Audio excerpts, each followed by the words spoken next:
AI2FUTURE is a central AI event of Croatia. It's very important because it really connects all the key stakeholders of the AI ecosystem. These kind of like collaborations and conversations that people have at these kind of conferences are really, really important to actually like advance the field of AI. The next year and following years will have really boosting AI community here in Croatia and Zagreb.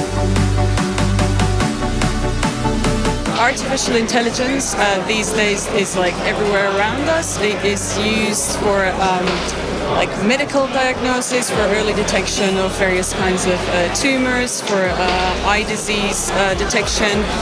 So these are like potentially some of the most important use cases. I think every company needs to use AI to be competitive or to deliver. If you want to deliver the best product in the world, you just need to use AI.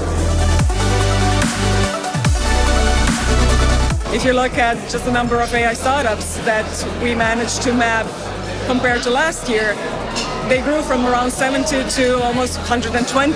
So they see this as opportunity to grow, to scale up in the world, and we see that the community is growing. This conference is showing, this is the 5th year of the conference, and we have amazing number of participants, or like 250, 300 people here.